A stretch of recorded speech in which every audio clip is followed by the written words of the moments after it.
تمام کلاسوں کی تعلیمی ویڈیو حاصل کرنے کے لیے ہمارے چینل کو سبسکرائب کر دیں اور ساتھ بیل کے آئیکن کو پریس کر دیں تاکہ ہمارے آنے والی ہر نئی ویڈیو کا نوٹیفیکیشن آپ کو مل سکے۔ اعوذ باللہ من الشیطان الرجیم، بسم اللہ الرحمن الرحیم۔ ڈیئر اسٹوڈنٹس، بہن بھائیو، السلام علیکم۔ اسلامیات لازمی اس کا نیکسٹ ٹاپک ہمارے پاس ذات صفات میں شرک کی اقسام پڑھنی ہے۔ ہم نے شرک کی 3 اقسام ہیں۔ ذات میں شرک، ذات اللہ تعالیٰ کی ذات بذات خود، اس کا مفہوم یہ ہے کہ اللہ کی حقیقت میں کسی دوسرے کو اس کا حصہ دار سمجھنا ہے۔ اس کی ایک صورت یہ ہے کہ کسی دوسری میں یہی حقیقت مان کر اسے اللہ کا ہمسر اور برابر، اور دوسری صورت یہ ہے کہ اللہ تعالیٰ کو کسی کی اولاد سمجھنا یا اللہ تعالیٰ کی اولاد سمجھنا، اللہ تعالیٰ کو اس کی اولاد سمجھنا، کیونکہ والد اور اولاد کی حقیقت ایک ہی ہوتی ہے۔ لہذا جس طرح 2 خداؤں یا 3 خداؤں کو ماننا شرک ہے، اس طرح کسی کو اللہ کا بیٹا یا بیٹی سمجھنا بھی شرک ہے۔ اللہ تعالیٰ کا ارشاد ہے لم یلد ولم یولد، نہ اس کی اولاد ہے نہ وہ کسی کی اولاد ہے۔ ولم یکن لہ کفوا احد، نہ اس کی کوئی برابر کا ہے۔ صفات میں شرک، اس کا مفہوم یہ ہے کہ اللہ تعالیٰ جیسی صفات کسی دوسرے میں ماننا اور اس جیسے علم و قدرت یا ارادہ کسی دوسرے کے لیے ثابت کرنا۔ اوپر ذات والا تھا تو یہ نہیں اللہ کا کوئی بیٹا ہے بیٹی ہے، نعوذ باللہ، اس طرح کی بات سمجھنا بھی شرک ہے۔ صفات میں شرک یعنی اللہ کی کسی صفت میں شرک کرنا، مطلب کہ اللہ تعالیٰ کے پاس بہت سارا علم ہے، بندہ کہے کہ اللہ کے پاس جیسا علم ہے ایسا کسی نبی کے پاس یا کسی آدمی کے پاس بھی ہے، تو یہ بھی شرک ہے۔ ٹھیک ہو گیا؟ جس طرح کسی دوسرے کو ازلی یا ابدی سمجھنا، کسی دوسرے کو قدر مطلق تصور کرنا، یہ بھی شرک ہے۔ مطلب بندہ کہے کہ فلاں بندہ ہمیشہ کے لیے زندہ ہے، کبھی بھی موت نہیں مر سکتا جیسے اللہ ہے، تو یہ بھی شرک ہے۔ اللہ تعالیٰ کا ارشاد ہے لیس کمثلہ شیء، کوئی چیز اس کی مثل نہیں ہے، یعنی اللہ کی کوئی چیز ایسی چیز نہیں ہے جو اللہ کے برابر کی ہو یا اس کی مثال جیسی ہو، کیونکہ ہر مخلوق اللہ تعالیٰ کی محتاج ہے، جس میں صفت بھی پائی جاتی ہے وہ اللہ کی عطا کردہ ہے، جبکہ اللہ تعالیٰ کی تمام صفات ذاتی ہیں، کسی کی عطا کردہ نہیں۔ بندے کے پاس یا کسی کے پاس جو صفتیں ہیں، مثلا میرے پاس آنکھیں ہیں، دیکھنے کی صفت ہے، سوچنے کی صفت ہے، اس طرح جو میرے پاس صفت ہے یہ اللہ کی عطا کردہ ہے، مگر اللہ کے پاس جو ہے وہ کسی کی عطا کردہ نہیں ہے، وہ اللہ تعالیٰ کی اپنی ہے۔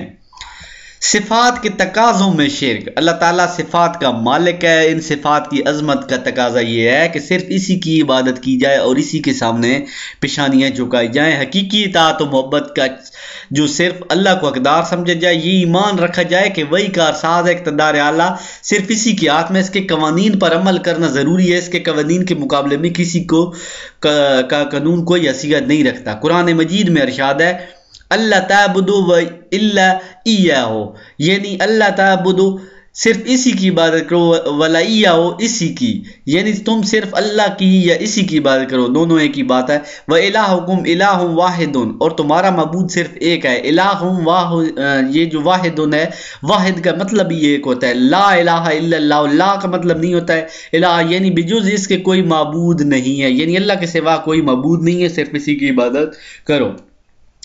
وَلَمْ يَحْكُمْ بِمَا أَنزَلَ اللَّهُ فَأُولَٰئِكَ هُمُ الْكَافِرُونَ، اور جو کوئی اللہ کے نازل کی ہوئی احکام کے مطابق فیصلہ نہ کرے تو یہی لوگ کافر ہے۔ وَمَن لَمْ يَحْكُمْ، یحکم کہتے ہیں حکم دے، فیصلہ کرے۔ ان الحکم الا للہ، ان الحکم الا للہ، یعنی اس کا مطلب ہے کہ حکم صرف اللہ کے لیے ہے، مطلب حکم صرف اللہ ہی دے سکتے ہیں، کوئی بندہ حکم نہیں دے سکتا کہ بارش ہو جائے یا سورج نکلے، سورج ڈوب جائے، ایسا کوئی کام نہیں کر سکتا بندہ۔ اللہ تعالیٰ ہی کو ایک منعم حقیقی سمجھا جائے، یعنی اللہ تعالیٰ حقیقی منعم ہے، کسی چیز کو پیدا بھی کر سکتا ہے، مار بھی سکتا ہے، اور خلوص دل سے اس کا شکر بجا لایا جائے۔ یہ شکر صرف یہی نہیں کہ زبان سے یا اللہ ہم تیرا شکر ادا کرتے ہیں ایسا کہہ دے، بلکہ اس کی حقیقت کو تسلیم کرے۔ حقیقی صورت میں اپنی عبادتوں اور بندگی کا رخ صرف اللہ کی عبادت کی طرف پھیر دیا جائے اور غیر اللہ کی عبادت و بندگی کا اپنی عملی زندگی میں کوئی شائبہ تک نہ رہنے دیا جائے. یعنی نماز پڑھتے ہوئے یہ نہ سوچے کہ میں کسی اور کی بھی عبادت کر رہا ہوں یا کوئی کام کر رہا ہوں تو اس کے لیے بھی کر رہا ہوں، بلکہ صرف اللہ کے لیے کرے.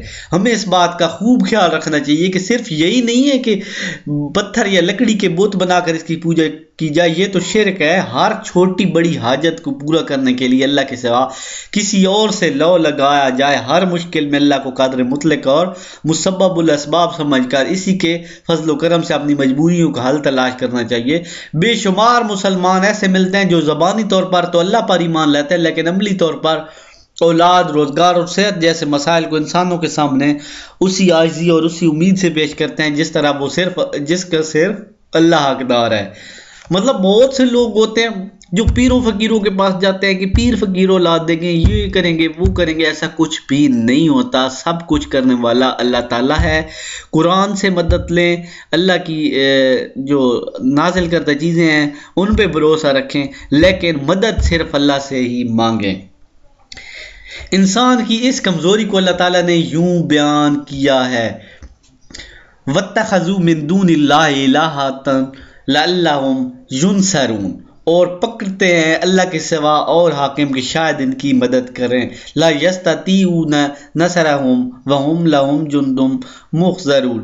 اس کا مطلب ہے کہ نہ کر سکیں گے ان کی مدد، وہ ان کے حق میں ایک فریق ہو جائیں الحاضر، مطلب کہ کی ہوئی ہے. یعنی اگر وہ جو جن سے وہ مدد مانگتے ہیں وہ سب لوگ اکٹھے بھی ہو جائیں تو ان کی کوئی بھی مدد نہیں کر سکتا. دوسری جگہ ارشاد فرمایا اللہ تعالیٰ نے، امن ھذا الذی یرزقکم ان امسک رزقہ، بھلا وہ کون ہے جو روزی دے تم کو اللہ اپنی روزی بند کر دے. یعنی اللہ اگر روزی بند کر دے تو کوئی ایسا بندہ نہیں ہے جو اللہ کے علاوہ اس بندے کو روزی دے سکے.